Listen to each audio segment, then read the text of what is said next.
Valentine's Day cards, in the way that we know them today, have been printed and sent since the late 18th century. Flowers and hearts, love tokens being sent in a paper form. Saint Valentine was a 3rd century Roman saint who was martyred and killed on the 14th of February. There was a big feast day for his remembrance, and his name over time, over the centuries, became synonymous with Valentine's Day. St. Valentine is also known as the patron saint of beekeepers, and we have this very nice little print of him from the 1930s by a Catholic artist called Ada Bethune, who worked in New York. Beginning in the 15th century, there are lots of references to pagan love festivals and fertility festivals that happen around about the time of Valentine's Day. So back in ancient Rome, they had Lupercalia. They were about health in a much wider way. Because of this link to health, you find hearts as a popular motif, and also flowers, which are about birth, rebirth, and nature. As you can see from this selection, a lot of the visual language of Valentine's cards remains unchanged. Rings, hearts, and love poetry has always been a big feature of the cards. Valentines very much varied in prices. You could get them for as cheap as a penny. Very luxurious versions could cost up to 3 guineas, which is about £250 in today's money. People really wanted to have the new novelties, the best of everything. If you had the money, you may have gone wild for one of these extremely lavish, luxurious cards. This is the oldest example of a Valentine that I have found in the collection. It's from circa 1780, and it was made by a man called John Thomas of Gloucestershire for his fiancée, who was called Elizabeth. And here in the middle it's written "My Bet" around all these scrolls of love poetry that he has written to her.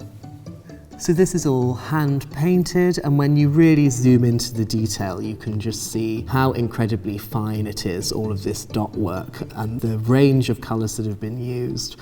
All the sort of calligraphic writing is just a very long love poem, and the paper obviously has been folded in the past. Valentine's cards, in fact, were not folded cards. They were a larger flat sheet of paper, or they were never designed to be folded. That's something that comes in later on. This is one of my favourite cards, I think, in the collection. It was made in about 1825, so it's quite early for the ones that we have in the collection. It's known as a paper cage or a cobweb variety. On the outside, it's typical flower motifs again and butterflies, which were very common on the outside of these kind of paper cage examples. And on the inside, you can see a little mouse. So there's a trapped mouse inside the cage. Why a mouse, you say, for a Valentine's Day card? Well, what would you expect to find trapped in a little cage? Perhaps a bird, perhaps a mouse. Some of them do have an example of a heart trapped inside, so it's like you've stolen my heart and put it in a cage. So this spiralized cutting would have been done by a specific cutting machine to get this spiral effect into the paper. But yeah, very, very fragile and could quite easily go wrong. The reason I'm not wearing gloves is we prefer these days just to have clean hands instead of gloves, because you need the dexterity of your fingers to feel the fragility of the paper, because otherwise it does tear very easily.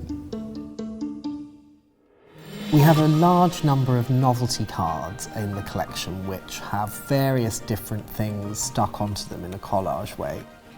Some of them are very surprising, like this card made with feathers that were dyed and cut by Brazilian nuns.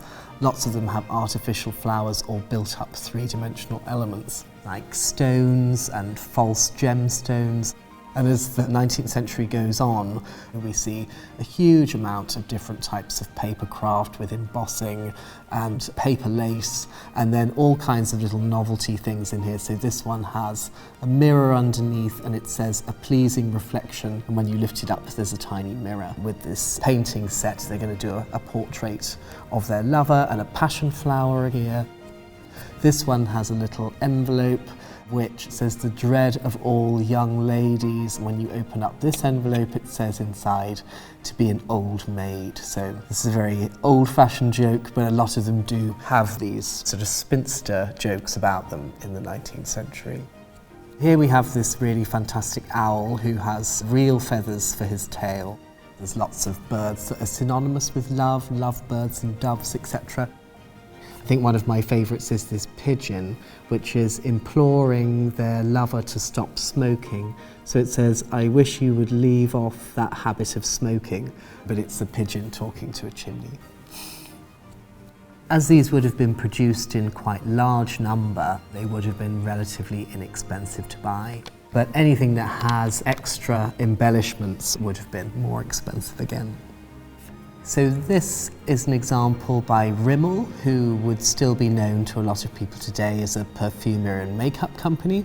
But in the 19th century, they were famous for their valentines, which they also incorporated perfume into. And that's why you can see on the inside there's this brown stain in the top, which I think is where the perfume eventually has spoiled the paper. Moving on to mechanical cards, the best known manufacturer of these was called Dean & Co.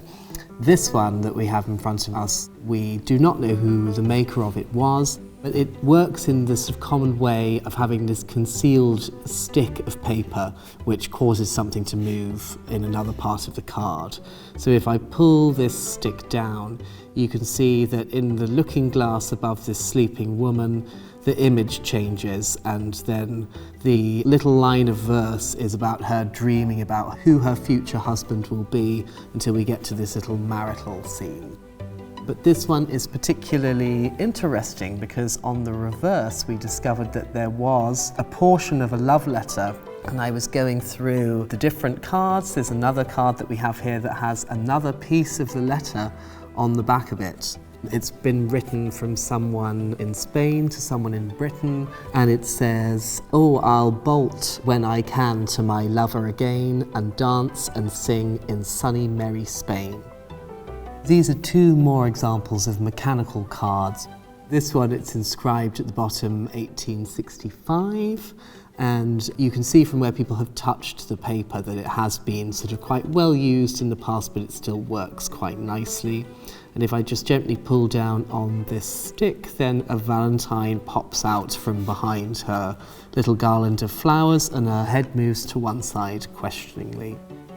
And then this one is a much meaner example.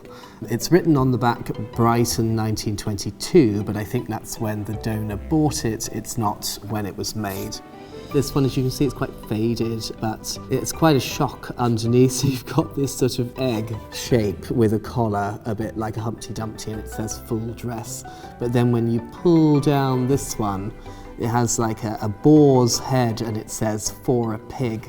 So full dress for a pig, and then this becomes the pig's suit, if you like. But it's hand-coloured again in the background. There's a bit of watercolour, a bit of pencil, so quite a mixed materials one that's obviously people have loved and played with it quite a lot in the past. It is quite fragile, but it still works. Vinegar valentines or comic valentines started to be produced in much greater number as the 19th century went on. You would have sent vinegar valentines perhaps to your colleagues and your friends, and you'd save your lovely hearts and roses for your loved ones. Many of them are quite offensive by today's standards, but I've pulled out a few different examples of these. As you can see, these are not cards again, but they're still considered a valentine. That's what they were marketed as. But they're longer prints that could have been folded. As you can see, they were folded in the middle. These are from about 1880s. And this one is chastising this woman for being a spinster. This is, again, a very common topic. There's also a lot that are very critical of male personality flaws. So it says at the bottom, "We muzzle all puppies now to stop their row." So this man obviously talks too much, loves the sound of his own voice. Nobody wants to listen to him, so they put a muzzle on him. And this one says, beware of the snake in the grass. So this is another quite common theme that would be lampooning men for being duplicitous and deceitful. This one I'm really not sure about. It's been backed onto card now, so I suspect the joke might have been in something that you folded up, but we cannot know. And here is another version which is even cheaper, so these would have been about a penny, these smaller cards. It is a folded sheet of paper. The paper is very, very thin, but it's making a joke about having an ugly reflection, basically, or like a hall of mirrors sort of thing, and there's these devilish creatures. So whilst you can still find comic valentines today, I think people would be surprised at just quite how mean they were in the late Victorian times, and a good deal meaner than today. Flowers have always been synonymous with love and romance, and so obviously we find them right through the history of the Valentine's Day card, and there's various different examples out here. So the rose, of course, is considered the key flower, or the one that's mostly linked to love and romance, but there are so many that are as well. This is The Language of Flowers, which is a book that was very popular in the 18th and 19th century. The Language of Flowers, or Floriography, and this is a passion flower which comes inside this envelope. And if we open it out, it tells us all the different kinds of connotations that are associated with different flowers. So Sweet William is the emblem of a pure and loving smile. The dwarf sunflower is about adoration. It's really in Victorian times that there is this huge craze for reading into all of these hidden and secret meanings that might be behind each one. So this pansy variety, which is printed on this very shimmering silvery silk, was sent to the iconic actress of her day, Ellen Terry, and it's inscribed on the back that it was sent to her, and that's unfortunately all that I know. I don't know who sent it, but it has this ring of pansies here with little creatures. There's a beetle in there. And the pansy was traditionally considered to be about thoughtfulness, coming from the French penser, to think. It was also considered to be a symbol of forbidden love, or a secret love. And I think this is also why it later had a connotation to mean a gay person, a pansy, which was considered a slur and has since been reclaimed. And in this example, this little dog, whose head actually comes down a little bit, and underneath it says, I bows, I wows to love you. But surrounding him are wreaths of ivy, which is to do with longevity or a sense of the everlasting. This is a very fine example which includes real grass seeds which have survived extraordinarily well alongside paper varieties and all this embossing. And so to show how flowers made their way into the design of all different types of paper valentines, this is another one which is a paper cage, slightly smaller this time, and inside there are two hearts tied together with ribbon and flowers on the outside.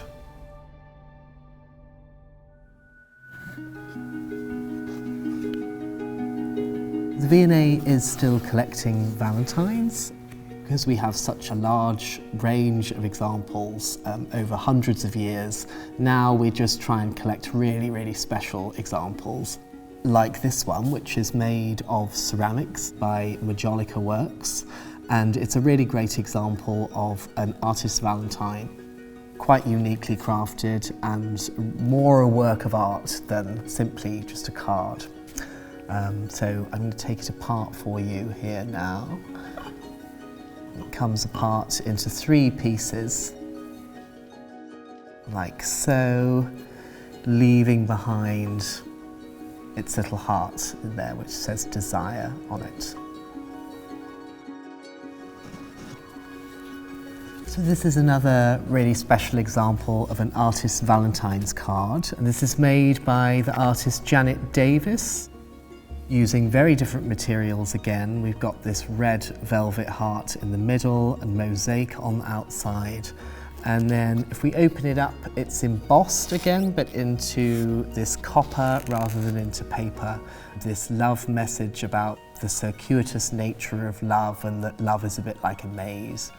And in the back, again, there's more detail, even more detail. There's these 3 columns and this inscription about the summer solstice and hearts intertwined around the top of this column. The V&A has about 2,000 Valentine cards in the collection. At various times in history, the Valentine has been declared dead or not in vogue anymore, but then they always make a revival. So whether it's a vinegar Valentine or a true love card that you're selecting this year, it will be fitting into this centuries-old tradition of celebrating Valentine's Day and the language of love.